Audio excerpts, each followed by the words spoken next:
We are going to thread the Bernette 33. The directions I'm going to give you for this machine would also relate to the Bernette 35, as well as the Bernette Sew and Go models. The basic parts of the machine, you have your foot pedal and power cord that connect into one plug that goes into the machine. One cord will go to your electric, the other cord will take your foot pedal down to the floor below you. There is a flywheel on the side of the machine. The flywheel, whenever you turn, it should always be turned towards you, and that will make the needle go up and down. The up position for the needle is when the needle is as high as it can go, and the other way to double check it is the take up lever, which is this silver piece here, just begins to pop out of the machine. So that's kind of like neutral position for the machine. You have a slide on tray, which if you pull gently to the left, that'll come off, and when you open up this door, you will see the bobbin area. So the basics of how the machine runs is when the needle is going up and down, it's connecting with the bobbin thread. We are going to wind some thread onto the bobbin. Type of thread that you use is something that you do want to be paying attention to. Threads differ, and you want to use a good quality all-purpose sewing thread. There's hand sewing thread out there, there's thick thread, there's old thread. So anytime that you are having a problem with the machine and you're troubleshooting, you want to make sure that the ingredients that you're using are the correct ingredients to start with. The thread will go on a spindle up here, and there is a little tensioner device right here, and there's a dotted lines on the machine that show you the direction that the thread should go into, and it goes around that tensioner. Now, I don't just want to lay it there gently. I'm going to grab the thread here and do a little bit of a floss so that it slides all the way underneath there and gets tension on the thread. Then we're going to come over to where the bobbin's going to go, and there are holes in the bobbin that you could thread the thread through, having it come out through the top, and you're going to push this piece over to the far right. Now, before I step on the pedal to wind the bobbin, if I were to step on it now, the needle would go up and down. You need to disengage the needle, and we do that by pulling the flywheel out. And now when I step on the pedal,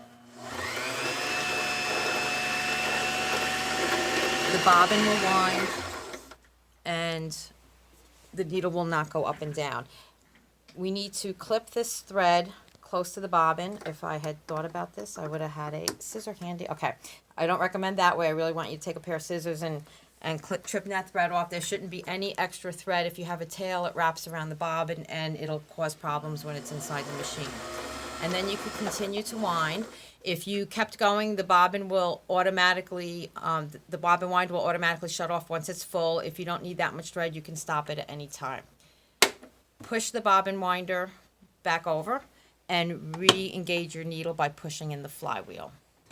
I'm going to take the bobbin off, and I'll put it aside until I'm ready to load it in the machine.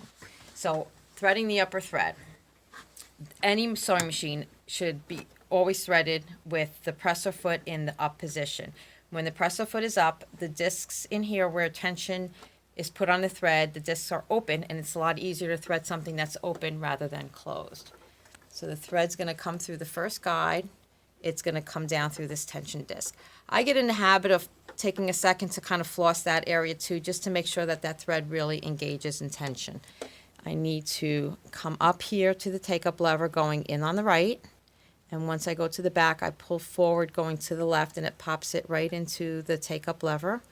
Come down, and there is a hook above the eye of the needle. These machines have a built-in needle threader. You can thread the needle manually, or you can use the threader to help you get the thread through the eye of the needle. The bobbin case. To load the bobbin case, there is a latch. You're going to lift up and remove the bobbin case and turn it around so that it faces you. You'll put the bobbin in so that when you are pulling on the thread, the bobbin winds in a clockwise manner. And then you'll put it into a little slot here on the edge and underneath that latch. And then you're ready to load it into the machine. If the machine is set up so that the needle is in the up position and the take-up lever is poking out here at the top of the machine, then everything here will be in the right position, that putting the bobbin in will be easy. The finger here sticking out will be at approximately 12 o'clock. So I line that up, I wiggle it around and push, and I find the right spot and it snaps right in. To test whether you threaded it right is pretty easy. You can pull on the thread that's in the bobbin case and it pulls nice and easy.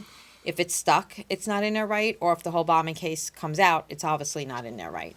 And the test for the upper thread to make sure that I've threaded that correctly is foot up, the thread should pull nice and smooth, and when I lower the presser foot down, it now feels tight.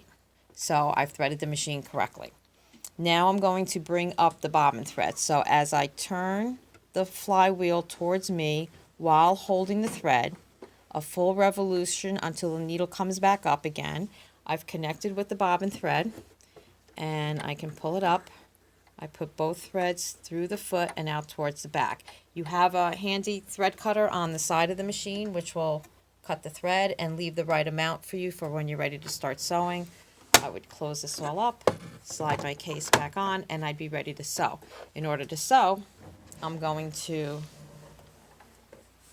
always put my presser foot down before starting to sew. So looking at the dial here, I'm going to set my machine for stitch A, which is a straight stitch, and I'm going to set it for a length of about 2.5. The tension dial is set usually around, the range is kind of between 3 and 5 is recommended, so always start out with it at 4 and test. You might change tension a little bit depending on the type of fabric, but you shouldn't be too far off the mark from there. You can start sewing. Reverse is built in over here on the side, so I can hold this lever and take a few stitches back and then go forward again.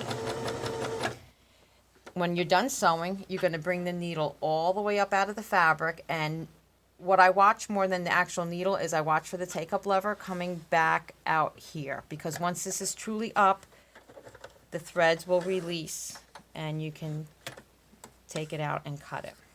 If you wanted to do a different stitch, you can simply turn the dial to the stitch that you want. So if I wanted to do a zigzag stitch such as C, I can turn the dial to C, and now my machine will do a zigzag stitch.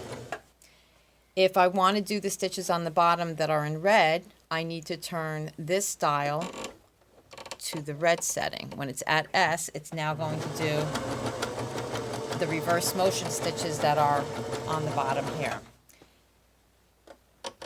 Otherwise, this knob is serving as a stitch length. So if I am back at my A stitch,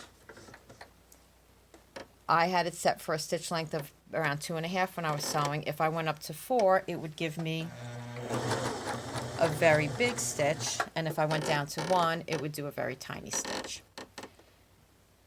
I'm also going to show you how to take the bobbin case area apart for cleaning and for troubleshooting. So let's say you forget to put the foot down and you start sewing and everything jams up. You'll find that the flywheel is locked, you can't move anything, and you've got to take everything apart to fix it. Hopefully that doesn't happen. The other reason why you would be taking everything apart down in here is for cleaning and oiling, which I recommend about every 3 to 4 hours of sewing time, which depends on how much you're sewing. That might be once a month or so. That's the machine actually running for 3 to 4 hours. So I'm going to remove the bobbin case. And if you look at this area, you'll see these 2 black tabs, and they swing out, and this piece comes out, and then the hook comes out. And that's going to expose you to everything that you need to get to.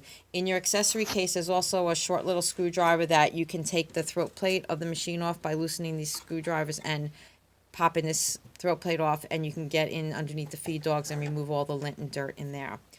You will put a drop of oil right at 6 o'clock in this area, just 1 drop, and then you'll reassemble everything. So the first piece to go back in is the hook. So the piece that's in the machine should be roughly going from 6 o'clock to 12 o'clock, and this is going to go from 12 to 6. It's going to be the right half of that circle. So I hold it by the stem. When I'm not trying to videotape it, goes in right away, nice and easy. Okay, pops in right there. It just kind of sits on a shelf. Then this piece goes back in. These pieces are at the top, and they're facing inward. It lines up. And then the black latches close over it. Not a bad idea when the machine is new to you to turn the flywheel by hand and just make sure that everything is moving without metal hitting metal.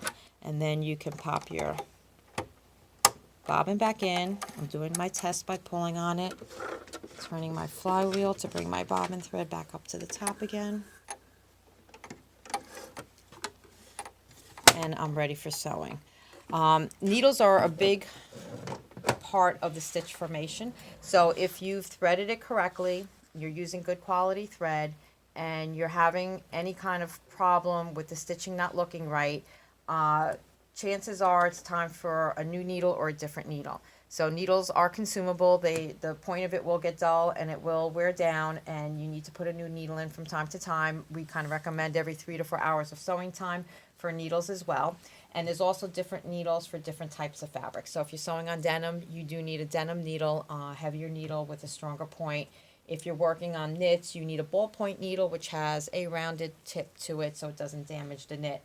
We have a free guide to needles that's put out by Schmetz, which is the brand of needles that we carry. And you can pick one of these up in the shop, or you can send me an email to have one mailed directly to you. Just shoot me an email requesting the needle guide, and give me your address. And the email can be sent to info@pinsandneedlesny.com, and I will get one in the mail to you. Besides your regular maintenance on the machine, you keeping it clean, using good quality ingredients, we advise you to get your machine cleaned by a serviceman at least once a year. All the covers are taken off.